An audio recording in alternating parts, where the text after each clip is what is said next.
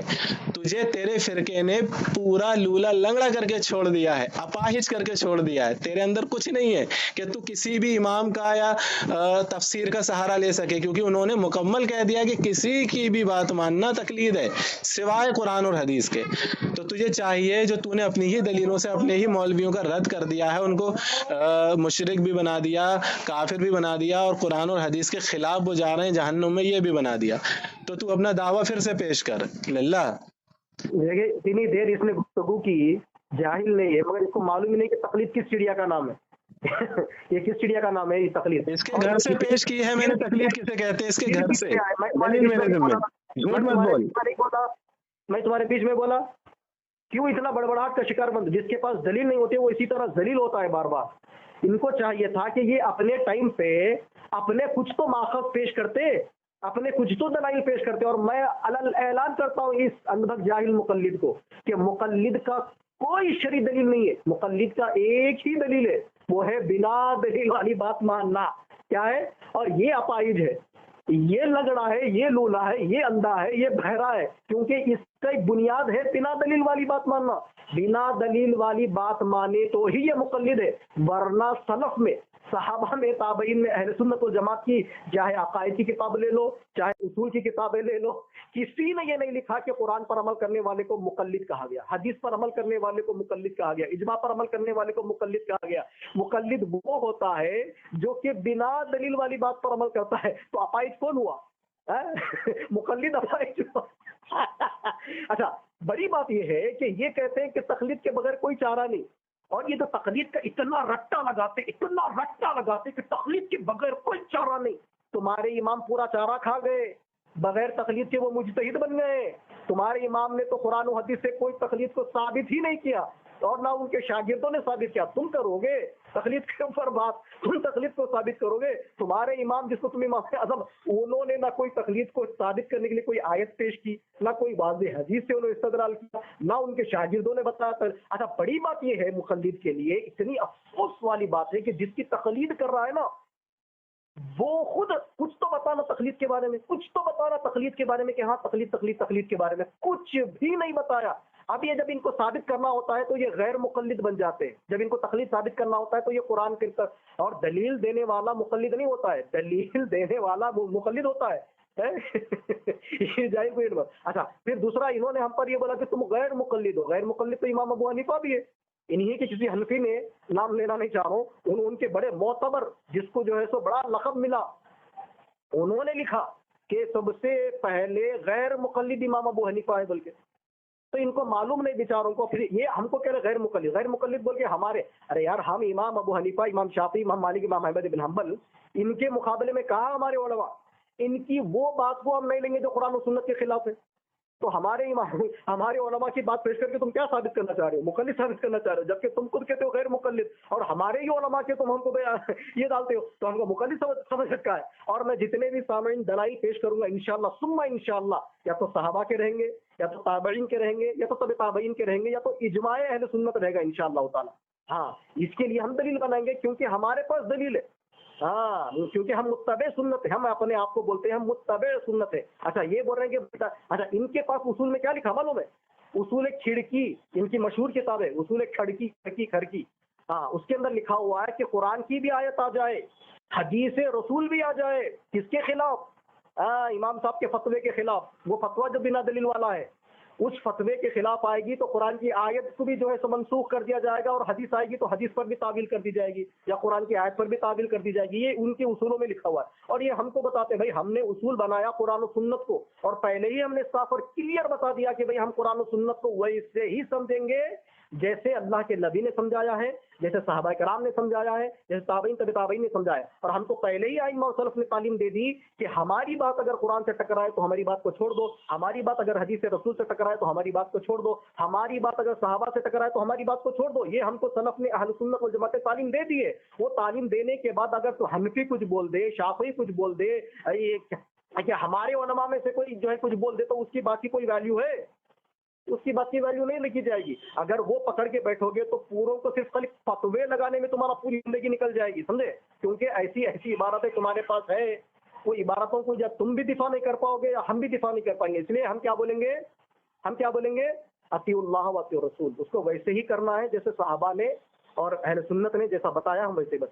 اگر کسی بھی عالم سے کوئی خطا ہوتی ہے، علمی خطا، تو وہ جانے، اس کا رب جانے. بس ہمارے لیے کیا گیا قرآن مجید میں اللہ نے ہم کو تعلیم دی. کیا تعلیم دی؟ فَإِن تَنَازَعْتُمْ، شروع میں کیا اللہ نے کہا؟ یا ایھا الذین آمنوا اطیعوا اللہ واطیعوا الرسول، اے لوگوں جو ایمان لے اللہ اور اس کے رسول کی اطاعت کرو. تقلید کرو نہیں کہا، اطاعت کرنے کا حکم دیا، تقلید کرنے کا حکم نہیں آیا کہیں پر بھی. اور ان کی اطاعت کرو جو کہ صاحب امر لوگ ہیں، یعنی کہ اگر کوئی حاکم ہے، کوئی علمی شخصیت ہے، ان کی بھی بات ماننا ہے. کب تک ماننا ہے؟ آگے آیت میں بتا رہے ہیں، یہاں تک ہی پیش کری آ جاتی ہے اکثر. فَإِن تَنَازَعْتُمْ، اگر کبھی تم پاؤ ان عالموں میں یا حاکموں میں کوئی اختلاف ہو گیا ہے، فَرُدُّوهُ إِلَى اللَّهِ وَرَسُولِهِ، فوری اللہ اور اس کے رسول صلی اللہ علیہ وسلم کی طرف لوٹاؤ.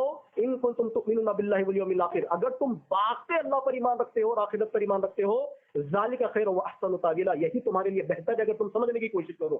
یہ ہم کو اللہ نے اور اس کے سلف نے ہم کو یہ تعلیم دی، اور تم کہہ رہے ہو کہ یہ فلاں تمہارے عالم نے، فلاں تمہارے. اگر میں ویسا گنانے بیٹھا تو تمہارے حنفیوں کی اتنے عبارتیں ہیں، صرف خالی اسی میں ہمارا پورا وقت چلے جائے گا. اس لیے میں نے پہلے ہی تمہید باندھ دی کہ بھئی میرے لیے کتاب اللہ، سنت رسول، فہم صحابہ اور فہم سلف میرے لیے دلیل ہے. تم بولو کہ میرے لیے تم نہیں بول پاؤ گے یہ. ہاں تم بولو گے تو بڑا پھنس جاؤ گے، کیونکہ تمہارا جو عقیدہ ہے اس پر تمہارا امام کا عقیدہ کچھ اور ہی ہے. اسی لیے تو یہ حنفی امام ابو حنیفہ، مجھے سمجھ میں نہیں آیا کئی دن تک کہ یہ حنفی جو ہے اپنے آپ کو حنفی کہنے والے، یہ عقیدے میں کوئی اپنے آپ کو ماتوریدی کہتا ہے، کوئی اپنے آپ کو جو ہے اشعری کہتا ہے. اس کی کیا وجہ ہے؟ میں نے کافی تحقیق کی، کافی لوگوں سے میں نے گفتگو کی تو پتا چلا کہ امام ابو حنیفہ رحمۃ اللہ علیہ نے فتویٰ دیا جس کی وجہ سے یہ یا تو اشعری بن کے پھر رہے یا تو یہ ماتوریدی بن کے پھر رہے. یہ اصل وجہ ہے، لیکن معلوم نہیں لوگوں کو. بہرحال پہلے تم اپنا سوچو اور اپنا ماخوذ بتاؤ. تمہارے جو ہے تو کس اہل سنت نے کہا کہ مقلد کے تم جو اصول بتاؤ گے وہ اپنی کتاب سے بتانا، سمجھے؟ چلیے ابھی یہاں پر اذان ہو رہی ہے، میں تم سے جو ہے تو پھر گفتگو کرتا ہوں، یہیں سے ہم کنٹینیو کر لیں گے، ٹھیک ہے؟ سن رہے ہو نہیں؟ ہاں بھاگ مت. تو ہاں سامعین حضرات، اس نے یہاں پر کتنی غلطیاں کی ہیں؟ صرف غلطیاں کی ہیں. آپ لوگوں نے سنا ہوگا اس نے کوئی بھی ایسی بات پیش نہیں کی کہ جس سے یہ مانا جا سکے کہ یہ صحیح ہے. اس نے کہا، پہلی بات اس نے کیا کہا؟ اس نے کہا کہ اجماع کو ماننا یا ائمہ سلف کو ماننا، ان کی بات ماننا، کسی نے بھی یہ نہیں کہا کہ یہ تقلید ہے. ٹھیک ہے، تو اب اس کے مولوی کی جو میں نے آپ کے سامنے عبارت پیش کی، جیسے کہ ثناء اللہ امرتسری، ٹھیک ہے، اپنی کتاب میں کہتا ہے کہ فتاوی ثنائیہ میں جلد نمبر 1 اور پیج نمبر 256 پہ کہتا ہے کہ غیر نبی کی بات ماننا یہ تقلید ہے. ٹھیک ہے، اچھا اب سب لوگ جانتے ہیں غیر نبی کون ہے. غیر نبی ہوتا ہے وہ جو نبی نہیں ہوتا.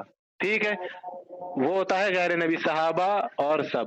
ہم تو کہتے ہی یہی ہے کہ ان جو کام آج تک محدثین نے نہیں کیا، جو فتوے محدثین نے نہیں دیے، وہ 1857 کے بعد ان وہابیوں نے آ کے مسلمانوں پہ دے دیے، اور انہیں شرم بھی نہیں آئی۔ کیا لکھا ہے ان نے کہ تقلید کہتے ہیں اس کو، غیر نبی کی بات ماننے کو بغیر دلیل تقلید کہتے ہیں۔ اور دوسری میں آپ کو بتاتا ہوں، اس کے نذیر حسین دہلوی کی جو میں نے آپ کو عبارت ابھی بتائی تھی، نذیر حسین دہلوی وہابیوں کا شیخ الاسلام نذیر حسین دہلوی لکھتے ہیں اپنی کتاب میں کہ مجتہد کی اتباع کو تقلید بولا جاتا ہے، معیار الحق پیج نمبر 72۔ تو پتہ چلا کہ ان کے وہابی لکھ رہے ہیں کہ مجتہد کی بات کو ماننا بھی تقلید ہے اور غیر نبی کی بات کو ماننا بھی تقلید ہے۔ اب مجتہد غیر نبی میں ہی آتے ہیں، اور پھر ان کے گھر میں کیا لکھا جاتا ہے، ان کے گھر میں لکھا جاتا ہے اور ان کی اسٹیجوں پہ سے اعلان ہوتا ہے، اور ان کا پورا فرقہ یہی علل اعلان کہتا ہے کہ مقلد مشرک ہوتا ہے، تقلید شرک ہے۔ ٹھیک ہے، تو اب یہ کہتا ہے کہ ہم امام کی بات مانیں گے، اجماع کی مانیں گے، قیاس مانیں گے، ہم قرآن و حدیث کو ان سے سمجھیں گے۔ تو یہ سارے اصول یہ اپنے گڑھ رہا ہے، کیونکہ اس کا فرقہ تو یہ کہتا ہے ان لوگوں کی بات ماننا شرک ہے۔ اگر قرآن اور حدیث سے وہ دلیل نہیں دیں گے تو ان کی بات ماننا تقلید ہو جائے گی، تم مشرک ہو جاؤ گے۔ لیکن یہ ذاکر وہابی کیا کہتا ہے کہ نہیں، ہم انہی کی بات مانیں گے اور ہم تمہارے فتوے سے مشرک ہو جائیں گے۔ یعنی کہ یہ اس بات میں مقلد بن گیا۔ مقلد الحمدللہ یہ اصول مقلد کے ہیں، قرآن حدیث اجماع قیاس۔ جو قرآن اور حدیث میں بات سمجھ میں نہیں آتی ہے، مقلد اس کو اپنے امام سے سمجھتے ہیں، ٹھیک ہے، اور پھر مجتہدین کے قیاس سے سمجھتے ہیں۔ یہ تو مقلدین کے دعوے ہیں۔ اس جاہل غیر مقلد کے اور اس پورے وہابی فرقے کے دعوے کیا ہے؟ اطیع اللہ و اطیع الرسول، صرف قرآن اور حدیث، غیر نبی کی بات ماننا تقلید ہے اور تقلید شرک ہے۔ تو پتہ چلا اس ذاکر وہابی یہ کہہ رہا تھا میں ان سے قرآن کو سمجھوں گا، ان سے قرآن کو سمجھوں گا، تو یہ تو مقلد بن گیا۔ اب یہ کہہ رہا ہے کہ اس چیز کو مقلد تقلید کس نے کہا پوری تاریخ میں؟